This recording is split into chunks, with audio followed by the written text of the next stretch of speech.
Friends, welcome back to my channel. आज हम अपने फर्स्ट DIY के लिए न्यूज़पेपर का यूज़ करने वाले हैं। तो यहाँ पर मैंने न्यूज़पेपर की पतली स्ट्रिप काट ली है। अब हमें इसको इस तरीके से फोल्ड करना है। पहले एक फोल्ड, दूसरा फोल्ड, उसके बाद इस तरह से सारे फोल्ड करके एक पतली सी स्ट्रिप बना लेनी है। अब इसको एक कॉर्नर से पकड़कर हमें रोल करना है और एक गोला बना लेना है। तो इस तरीके से हम इसको रोल करेंगे और जब ये एक स्ट्रिप ख़त्म हो जाएगी तो इसको पूरा एडजस्ट करके हमें फेविकोल से इसे चिपका लेना है। अब इसी तरह से इसके आगे हम बहुत सारी स्ट्रिप्स बनाकर तैयार कर लेंगे। इसी तरह की और स्ट्रिप्स बनाकर हम इसी में आगे ऐड कर देंगे और एक बड़ा सा सर्कल बनाकर तैयार कर लेंगे। यहाँ पर मैंने इस तरह से सर्कल बनाकर तैयार कर लिया है। इस तरह के मैंने 2 सर्कल बनाए हैं और इस पर मैंने आगे और पीछे दोनों तरफ फेविकोल में पानी मिलाकर एक थिन पेस्ट बनाकर लगा दिया था, जिससे कि ये खुले ना। अब हम सेकेंड टाइप के 2 और सर्कल बनाकर तैयार करने वाले हैं। इसके लिए मैंने कंपास की हेल्प से इस कार्डबोर्ड पर सर्कल बनाकर तैयार कर लिया। इस पर मैंने 2 सर्कल बनाए हैं। अब इन दोनों सर्कल्स को हम सीजर की हेल्प से काट लेंगे। अब इन दोनों सर्कल्स को मैंने काट लिया है। अब हमें इनके ऊपर का जो एक लेयर है उसको निकालकर रिमूव करना है। जब मैं इसके ऊपर वाली लेयर को रिमूव कर रही थी तो ये अच्छे से रिमूव नहीं हो पाई थी, क्योंकि जो मेरा कार्डबोर्ड था वो थोड़ा हार्ड था।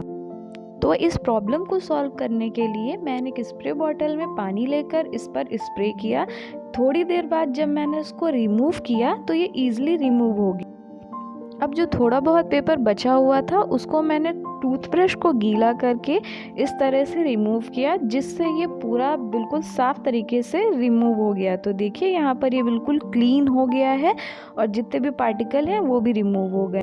अब इन चारों पर हम अपनी फाइनल ड्राइंग ड्रॉ करेंगे। अब इसके लिए हम इसके बेस को गोल्डन कलर से पेंट कर देंगे। यहाँ पर मैंने नीचे न्यूज़पेपर रख लिया है, जिससे कि जो मेरा फ्लोर है वो गंदा ना हो। तो जब भी आप कलर करें तो इसके नीचे कुछ ना कुछ रख ज़रूर लें, जिससे कि आपका जो बेस होगा, आपका फ्लोर होगा, वो गंदा नहीं होगा। अब इसी तरह से जो ये मैंने सर्कल वाला बनाकर तैयार किया था, इसको भी हम पूरा गोल्डन कलर से पेंट कर लेंगे।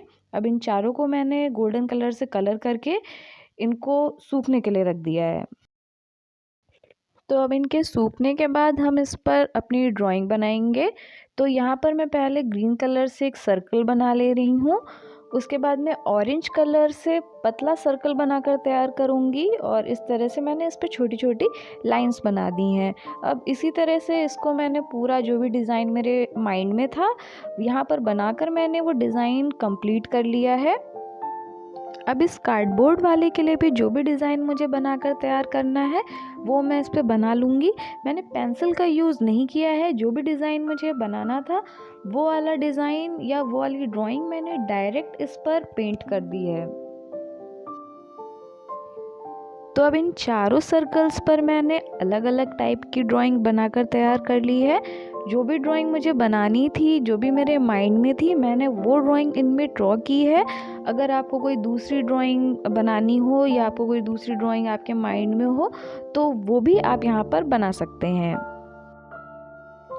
तो बढ़ते हैं अब हम अपने सेकंड DIY की तरफ। तो सेकंड DIY के लिए हम वेडिंग कार्ड्स का यूज़ करने वाले हैं। तो यहाँ पर मैंने वाइट कलर का वेडिंग कार्ड ले लिया है और इस पर इस तरह से हमें 4 लाइंस बनाकर ड्रॉ कर लेनी है। अब इन सारे पार्ट्स को हमें सीजर की हेल्प से काट कर अलग अलग कर देना है। अब हमें इस तरह का स्क्वायर बनाना है। अब सेकंड वाले स्क्वायर के लिए हम पहले वाले से पतली वाली लाइंस ड्रॉ करेंगे और इनको भी सीजर की हेल्प से काट कर पूरा अलग कर लेंगे। अब हमें फिर से सेकेंड राउंड से भी पतली स्ट्रिप्स काटनी है। तो फर्स्ट वाली 4 सबसे चौड़ी, सेकेंड वाली टोटल 8 स्ट्रिप्स पहले वाले से पतली और सेकेंड वाले से भी पतली स्ट्रिप्स टोटल 8 काट कर हमें तैयार कर लेनी है और इनको इस लाइन में अरेंज कर देना है। अब जो हमने फर्स्ट राउंड में कट की थी उनको हम ब्लू एक्रेलिक कलर से कलर कर देंगे। अब थर्ड राउंड वाली जो सबसे पतली थी, टोटल 8, उनको भी हमें ब्लू कलर से ही कलर करना है। अब जो सेकंड राउंड में हमने कट की थी उनको हम ऑरेंज एक्रेलिक कलर से कलर कर देंगे। तो इस तरह से हम ब्लू और ऑरेंज कलर का कॉम्बिनेशन बनाने वाले हैं। अब वाइट वेडिंग कार्ड से ही हम 3 स्क्वायर बनाकर तैयार करेंगे। पहला स्क्वायर हमें बड़ा बनाना है और बाकी के 2 स्क्वायर पहले वाले से छोटे बनाकर तैयार कर लेंगे। अब इनके मिड में हमें गोल्डन कलर से इस तरह से लाइंस ड्रॉ करनी है। अब गोल्डन कलर से ही इस तरह का डिज़ाइन बनाकर हम इस पर तैयार कर लेंगे। तो सामने से देखने पर ये कुछ इस तरह का दिखाई दे रहा था और ये देखने में बहुत ही अच्छा लग रहा था। ब्लू वाली सारी स्ट्रिप्स को जोड़कर मैंने यहाँ पर एक स्क्वायर तैयार कर लिया है। अब इसी तरह से मैंने ऑरेंज वाली सारी स्ट्रिप्स को जोड़कर यहाँ पर 2 स्क्वायर बनाकर तैयार कर लिए हैं। और इसके बाद जो इससे छोटी वाली स्ट्रिप्स हैं ब्लू कलर की, उनको भी मैंने जोड़कर 2 स्क्वायर बनाकर तैयार कर लिए हैं। अब हम इनको पूरी अच्छी तरीके से सुखा देंगे। अब इनके सूखने के बाद हम अपने फाइनल स्टेप पर बढ़ते हैं। ब्लू वाले स्क्वायर्स पर हमें इस तरह से फेविकोल लगाना है और उनके ऊपर दोनों ऑरेंज वाले स्क्वायर को इस तरीके से स्टिक कर देना है।